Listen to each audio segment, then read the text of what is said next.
Dhe më vjen jashtëzakonisht mirë ta nënvizoj, me që jemi në një fazë të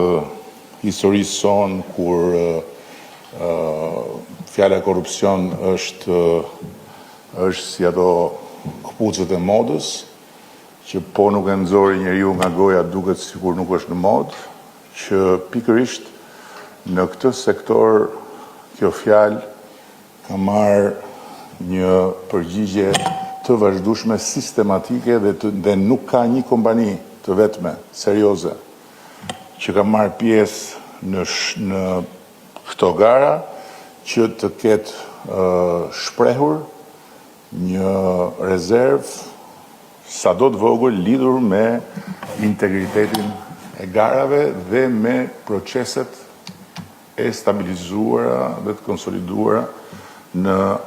këtë sektor. Besoj që të njëjtën dëshmi mund ta japin faramirë amerikanët që kemi këtu nga ana e sektorit privat, bashkë me të tjerët, sepse jo vetëm që nuk kanë ndeshur në Tiranë asnjë pengesë kësaj natyre, por përkundrazi e kanë pasur qeverinë në krah në çdo hap, edhe për të kapërcyer dhe pengesa burokratike absurde në